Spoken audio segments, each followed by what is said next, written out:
कुछ बच्चों को पता होगी, कुछ बच्चों को नहीं पता होगी। मेरी जो 9th 10th थी ना, जब मैं 9th 10th में था, तो मेरी 9th 10th में, अच्छा चैट्स को पब्लिक कर दिया जाए भैया थोड़ी देर के लिए, चलो ठीक है, लो दिख रही है तुम्हें? जिनको नहीं दिख रही वो रिफ्रेश कर लेना। हाँ तो सुनो, तो क्या हुआ कि जब मैं अपने 9th 10th में था, तो हमारी 8th क्लास तक तो ऐसा था कि हिंदी और संस्कृत दोनों पढ़नी है, ठीक है, हिंदी और संस्कृत दोनों कंपलसरी है। हमें 8th के बाद ऑप्शन दिया गया कि या तो आप हिंदी ले लो या आप संस्कृत ले लो। या जिसको जिसको पता हो ना शांत रहना, बिल्कुल जिसको स्टोरी पता हो शांत रहना, ठीक है। पॉपकॉर्न ले आओ भैया, जा तो ले आ जा। तो 8th तक हमारी हिंदी और संस्कृत दोनों थी, और 8th के बाद हमें ऑप्शन दिया गया कि हिंदी ले लो या संस्कृत ले लो। अब जो हमारी माता श्री हैं, उन्होंने हमें ज्ञान दिया कि संस्कृत जो होती है ना वो बहुत आसान होती है, उसमें सीधे एमसीक्यू आते हैं, एमसीक्यू ऐसे टिक करो और टिक करने के बाद सीधा सीधा आंसर आता है। हिंदी में तो बहुत बड़ा बड़ा लिखना पड़ता है, बहुत लेंदी लेंदी लिखना होता है, तो ऐसा करो संस्कृत ले लो तुम। अब मेरे को संस्कृत बिल्कुल भी नहीं आती थी, मतलब 1% नहीं आती थी, समझ भी नहीं आती थी यार। मैंने 8वीं तक भी, मेरे को पता है मैं किस तरह से पास हुआ हूँ संस्कृत में, पल्ले ही नहीं पड़ती थी वो इतने सारे धातु रूप शब्द रूप ये वो, भाई बस किसी तरह से मैं 8वीं तक पास हुआ था। पर पीयर प्रेशर है ना, पीयर प्रेशर हो जाए या फिर मम्मियों का प्रेशर हो जाए, मेरी जो ताई जी थी वो भी टीचर थी और वो संस्कृत ही पढ़ाती थी, तो उन्होंने भी मेरे को बोला कि नहीं नहीं शोभित संस्कृत ले, संस्कृत में क्या है ना एमसीक्यू आते हैं, डायरेक्ट डायरेक्ट टिक करने होते हैं, फुल फुल नंबर आते हैं, हिंदी में तो बहुत ज़्यादा लिखना होता है, हाथ दर्द हो जाते हैं। अब भैया पीयर प्रेशर में आके मैंने संस्कृत ले ली, ठीक है। अब मैं क्लास में एक ऐसा बच्चा था जो, मतलब तुम ये कहोगे यार ऐसे टॉप तो कर देते थे हम, पर ऐसा होता ना कि रौला होता है ना, समझ रहे हो बात को, कि ऐसा होता है कि भाई मॉनिटर भी हम ही बन रहे हैं, कांड भी हम ही कर रहे हैं सारे, है ना, हाउस के कैप्टन भी हम ही बन रहे हैं, मतलब टीचरों के साथ भी अच्छी जान पहचान है, गुंडे लोगों के साथ भी अच्छी जान पहचान है, जो क्लास के सो कॉल्ड गुंडे होते हैं ना, तो उनके साथ भी अच्छी जान पहचान थी। तो हमने क्या करा, अरे सुन तो ले, अब सुन तो ले, जिसको पता है सुन लो।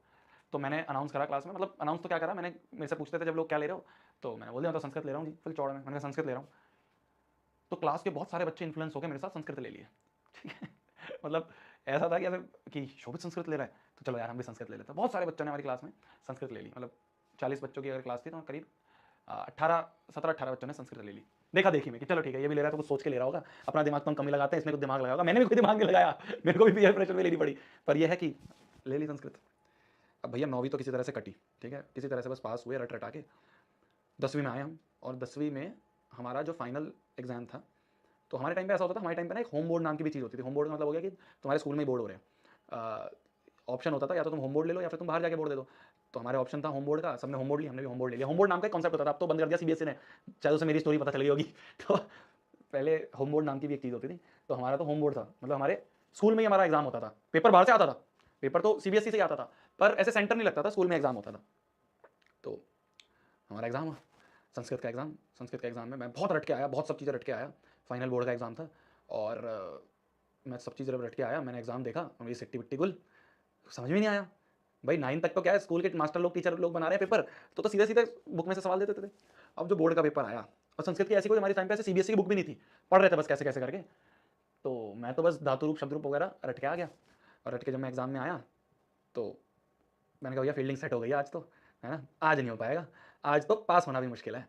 आज तो भैया दिक्कत आ जाएगी, अगर आज यहाँ पे फेल हो गए तो हमारे तो, मतलब सारे सब्जेक्ट में तुम सोचो, सारे सब्जेक्ट में इतने शानदार नंबर आते, है ना, इतना बढ़िया पेपर गया, संस्कृत का आखिरी पेपर था, और मैंने कहा ये आखिरी पेपर खराब गया तो भैया 10वीं लटक जाएगी, मुझे तो आगे, मैं तो आईआईटी के सपने देख रहा हूँ।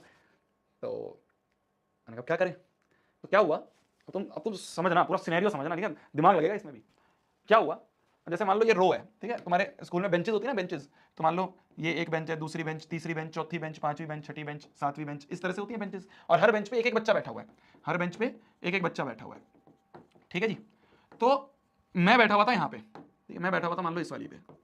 इस पे मान लो आपके शोभित भैया बैठे हुए हैं, बिल्कुल परेशान, दिमाग फटा हुआ है, रोने की कगार पे बैठे हैं कि ये पेपर कैसे होगा। मतलब मेरे को शायद 30 सवालों में से 4-5 ही सवाल आते थे, और वो भी सही या नहीं पता नहीं, ठीक है, मेरे को सिर्फ 4-5 ही सवाल आते थे, वो भी सही या नहीं, बस ठीक है, ऐसा लगता था कि हाँ आ रहे हैं। मेरे से आगे जो है ना, मेरा एक दोस्त था शुभम नाम का, तो वो क्लास का टॉपर, ठीक है, मतलब वो लेजिट टॉपर जो होते हैं ना, जो बिल्कुल ऐसे मैम के भी फेवरेट होते हैं, और बिल्कुल शांत स्वभाव वाले, बिल्कुल ऐसे जो होते हैं ना, हर चीज़ को डीप में समझना और ये सब, हम ऐसे होते थे कि पढ़ लेते थे, किसी तरह से जुगाड़ करके टॉप भी कर लेते थे, टीचरों के भी फेवरेट थे, मॉनिटर भी बन जाते थे, गुंडों लोगों के साथ भी अच्छी जान पहचान बना के रखी थी कि कभी कोई दिक्कत हो तो भैया दिक्कत ना आए, है ना, एक फ़ोन पर सब लोग खड़े हो जाए। ये था लेजिट टॉपर जो होता है ना, बिल्कुल सीरियस वाले, वो उठाए, ठीक है। और यहाँ पे हमारा एक और दोस्त, उसका नाम मैं नहीं लूंगा, मान लो उसका नाम मान लो कुछ भी, मान लो राजन मान लो, ठीक है, चेंज कर दिया मैंने नाम। तो एक और दोस्त था हमारा राजन नाम का, मान लो वो यहाँ बैठा था। दोस्त मतलब ऐसा कोई दोस्त नहीं, बट ठीक है, हमारे तो क्लास में जितने भी बच्चे थे सारे दोस्त, भाईचारा, ठीक है, ऐसा कुछ नहीं था, बिल्कुल पक्के दोस्त हैं, बस भाईचारे वाली चीज़ थी। तो जो राजन था ना, ये थोड़ा सा डिसेबल्ड था। इसका क्या था कि इसको कुछ विटामिन डी या सी जो होते हैं ना, धूप वाला जो होता है, तो उसकी थोड़ी कमी थी, तो ये पूरे साल आया नहीं था स्कूल, और टीचरों को भी पता था ये पूरे साल स्कूल नहीं आया है। तो राजन सिर्फ पेपर देने आया था पूरे साल में 10वीं के बाद। तो भैया हमारी जो मैडम थी, अब मैडम ने देखा कि राजन तो शांत बैठा है, राजन से पेपर हो ही नहीं पा रहा है, राजन तो मतलब शायद मेरे से अच्छी हालत में होगा जब भी ठीक है, मतलब मेरे से तो ज़्यादा ही पढ़ा होगा उसने, मैं नहीं दिखा मैडम को कि मैं रोने की उस पर आ गया हूँ, पर राजन तो उन्हें दिख गया कि राजन जो है भैया, राजन तो पेपर नहीं कर पा रहा है सॉल्व। तो मैडम चल चलते मेरे पास आई कि शोभित वो ना राजन की थोड़ी हेल्प कर देते हैं, बेचारा कर नहीं पा रहा है, फेल हो जाएगा, और इसकी प्रॉब्लम भी थी पूरे साल भर, मतलब वीकनेस आ गई थी, चल नहीं पाता था, स्ट्रेचर्स पे आता, उस पर जो अपनी होती है ना व्हील चेयर होती है, उस पर आता था। तो मैडम मेरे पास आई, मैडम मतलब ऐसी थी कि जो जानती थी मेरे को, तो मैडम मेरे पास आई कि शोभित बेटा वो ना राजन पेपर नहीं कर पा रहा है, तो ऐसा करो कि उसकी थोड़ी हेल्प कर देते हैं, तो जो भी तुम्हें आंसर आते हैं ना शोभित, वो सारे आंसर अपने क्वेश्चन पेपर पे टिक कर दो, और मैं राजन को जाके वो क्वेश्चन पेपर दे दूंगी, वो जल्दी जल्दी उसमें टिक कर ले, एमसीक्यू है, एमसीक्यू तो क्या 5 मिनट में टिक हो जाएंगे सारे, तो अपने पेपर में टिक कर दो शोभित, और ना मैं राजन को दे दूंगी। तो मैंने मैडम से कहा, मैडम सुनो मेरी बात, मेरे को भी सारे नहीं आते मैम, मैं ऐसा करता हूँ मैम, जितने मेरे को आते हैं मैं कर देता हूँ, और जितने शुभम को आते हैं शुभम कर देगा टिक, ठीक है, और आप ना हम दोनों के पेपर लेकर राजन को दे देना। तो मैडम ने कहा ठीक है, तो मैडम ने शुभम से भी बोल दिया कि शुभम जितने क्वेश्चन तुम्हें आते हैं ना वो टिक कर दो एमसीक्यू में, और वो टिक करके तुम मेरे को पेपर दे देना। तो मैं तो क्या 4 क्वेश्चन टिक करे, ठीक है, और इसने इसने तो भाई साहब पूरा पेपर टिक कर दिया। तो हम दोनों के क्वेश्चन पेपर उठ के गए राजन के पास, ठीक है, तो समझना बात को, और समझना ट्विस्ट, तो समझना तुम, क्लाइमैक्स आने वाला है स्टोरी का। अब राजन ने भाई साहब सारे जो आंसर्स हैं वो टिक कर लिए होंगे अपने में, मेरे में तो क्या ही देखा होगा, शुभम के में से देखा होगा, तो देख के उसने टिक कर लिए, और उसने मैडम को वो दोनों पेपर वापस दे दिए। अब जब मैडम दोनों पेपर लेके वापस आई, तो शुभम का पेपर मेरे पास आ गया, और मेरा पेपर शुभम के पास चला गया, ठीक है, हमारे पेपर वापस आने पे एक्सचेंज हो गए। मैंने शुभम को पीछे से ऐसे गर्दन पकड़ी, मैंने कहा शांत रहियो, बिल्कुल शांत रहियो 2 मिनट के लिए, बिल्कुल शांत रहियो 2 मिनट के लिए, मुझे लिखने दे। और मैंने भाई साहब लिया अपना पेपर, उसके आखिरी पेज पे सारे ऑप्शन जल्दी जल्दी लिख दिए, ठीक है, मैंने लिखने के बाद चुपचाप से शुभम को पेपर दिया, मेरा पेपर शुभम से वापस लिया, और मैंने सारे आंसर जो थे वो टीप दिए, ठीक है, सारे एमसीक्यूज में मात्र 10 मिनट लगे, अरे एक बार आंसर पता चल जाए एमसीक्यू लिखने में कौन सा देर लगती है, सारे एमसीक्यूज मैंने टीप दिए अच्छे से, ठीक है। वो वाले एमसीक्यू जो मेरे को नहीं आते थे, 4 तो मेरे को आते थे, तो मैंने 4 तो अपने लिखे, और बाकी जो बचे हुए थे तुम्हारे 26 क्वेश्चन, और 26 क्वेश्चन के मैंने एमसीक्यू शुभम के देख के लिख दिए, ठीक है। अब और सुनो, जब फाइनल एग्जाम के आए नंबर, सुनना, फाइनल जब एग्जाम के नंबर आए, तो शुभम भाई साहब के नंबर आए 99 आउट ऑफ 100, मेरे नंबर आए 100/100। क्यों? क्योंकि जो मेरे को 4 क्वेश्चन आते थे, उन क्वेश्चन में से एक क्वेश्चन जो था शायद इसका गलत होगा, वो 4 मेरे तो सही थे, तो मैंने उनको नहीं चेंज करा था, और मैंने उसको भी नहीं बताया, क्योंकि मेरे को कॉन्फिडेंस ही नहीं था। मैं उसको बताता कि देख तूने ये गलत कर रखा है, भाई उन 4 में से मान लो मेरे को तो दिख गया था कि उसने कोई और दूसरा लगा रखा है, पर मैंने अपना चेंज नहीं करा। मैंने सोचा यार मैं अपना चेंज करूंगा ना तो शक हो जाएगा टीचर को कि इसको सारे कैसे आते थे, तो मैंने कहा चलो ठीक है, सही है, गलत है, वो 4 जो मेरे हैं उनको ऐसे ही रहने देता हूँ। तो मेरे नंबर आए 100/100, और इसका नंबर आए 99/100। किस्मत, किस्मत, इसके भी 99/100 ही आए, मैं 100/100, क्योंकि मुझे 4 क्वेश्चन थे, उनमें से भी मेरा ही एक सही था, इस बेचारे का गलत था।